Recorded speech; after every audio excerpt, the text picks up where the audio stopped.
Hey, good morning. It is beautiful in Chicago today. I was reading some comments, on my videos from,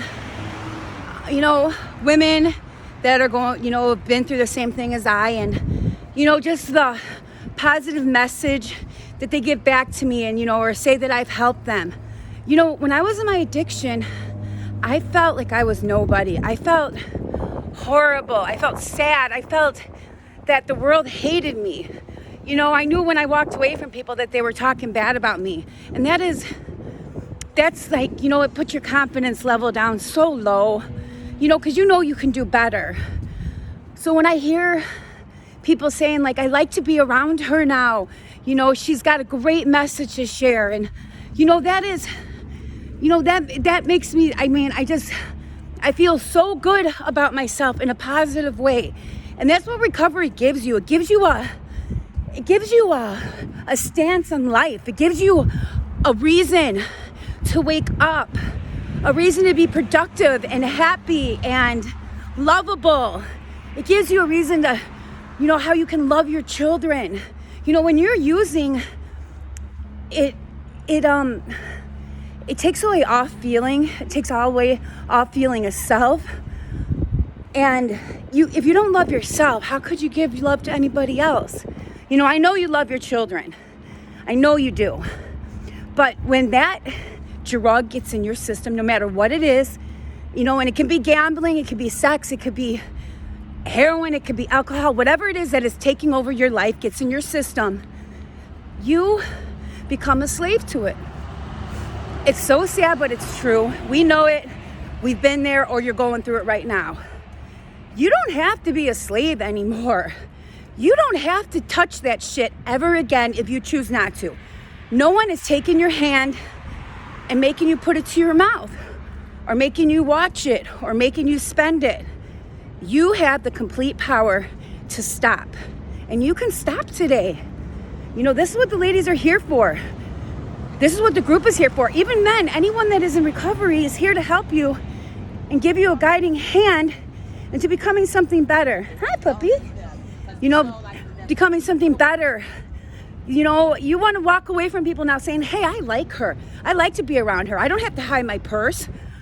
I can't leave her alone with my kids. You don't want them saying that shit about you. Nobody does. One girl said to me, you got a lot of confidence.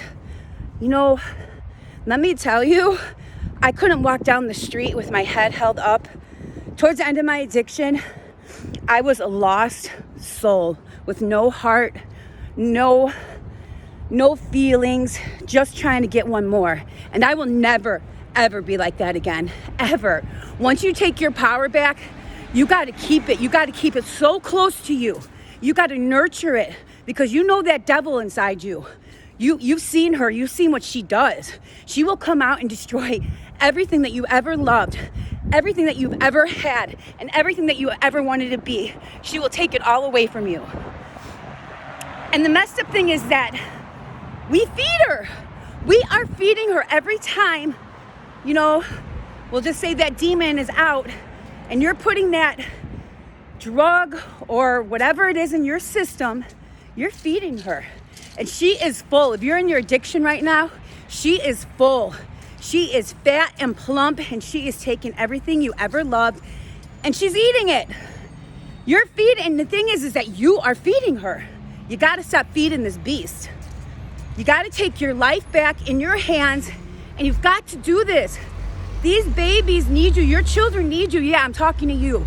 Your children need you. And then I see my face as I'm telling you guys this, and when I said I'm talking to you, I'm saying it to myself as well. One slip up, that demon is gonna come up, and she's eating. She's eating on ego. She's feeding on self. She's feeding on depression. She's feeding on overeating. She's feeding on not eating. She's feeding on no confidence. She's feeding on self-pity. Oh my God. Self-pity is the main course for her. She will come out. That's self-pity, you guys. You got to look at yourself in the mirror and stop feeling sorry for yourself. Self-pity will leave you You know, a lot of messages or comments that I see in a lot of groups, the ones, you know, the people that are in their addiction, I hear a ton of self-pity. Man, you got to own up to what you did. Say, I'm never going to do it again. Learn your lesson and move on. It's simple as that. It's very simple. We're just complicated people. You know, I used to, let me tell you this story. You guys are going to like this. I was in rehab the 5th time or whatever time it was. And so we're going around the room and the lady's giving us all projects to do. So she gets to me and I'm like, oh, you know, I'm full of ego still. I'm like, I bet you know, she's going to give me a good one. I'm going to rock this project, right? She's like, Tiffany, I need you to make a toilet. I said, what? Make a toilet? She said, I need you to make a toilet. And she tells all the girls in the group, anytime you hear Tiffany say anything with self-pity, I need you to write it down and I need you to throw it in her toilet. I said, what? Oh my God, I'm making a toilet out of all the girls. I have to make a toilet? So I made the damn toilet. Walking around. I'm like, these girls, what are they gonna say? By the end of the week, my toilet was full. And then I had to read the comments that the girls wrote. And I finally realized, like, holy shit. Look at poor Tiffany. Everything was, oh, it was their fault. Oh, I didn't have this. Oh, if it could have gone this way. And, you know, that was a big wake up for me, you guys. You know, because they always were talking about self-pity. You hear these lingos. You hear all of this stuff from AA and NA. These are true. These quotes, the verses that they keep repeating, man, I'm telling you, this program, the only way it works because it's the only thing that's ever worked. So it's got to have truth to it. You know, so I just want you to know that I've been there. I have been in the depths of the devil's mouth and his belly, in her, actually. And I got chewed up and spit out. But you know, that was my journey. It was a beautiful disaster, but it made me into the woman that I am today. And I love myself. I love my children. I love my parents. That was a big thing. I blame my parents for everything. You know, when you work on your step 4, your resentments, you get to see, you know, you play the biggest part in every single resentment that you have. You know, the only thing, you know, I haven't been through sexual abuse, but that's one resentment, you know, that they really are you didn't play a part in that. You're just holding on to it. You need to let it go. You know, I don't know what it is to go through that, but I mean, I will sit and I will hold your hand because that is really tough. And no little girl or little boy should ever have to go through that, you know, so I'm sorry, you know, I don't, that's a tough pill to swallow, but you know, for you to get better, you gotta tackle that beast too, you know. So this is what this group's about, is loving each other and holding each other's hand. This journey's tough.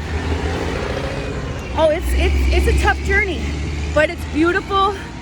And you know, the end result is love and happiness, and that's what a human wants, is just to be loved and to be happy, you know. So I just wanted you guys to know that today you don't have to pick up, and that I love you, and have a beautiful day.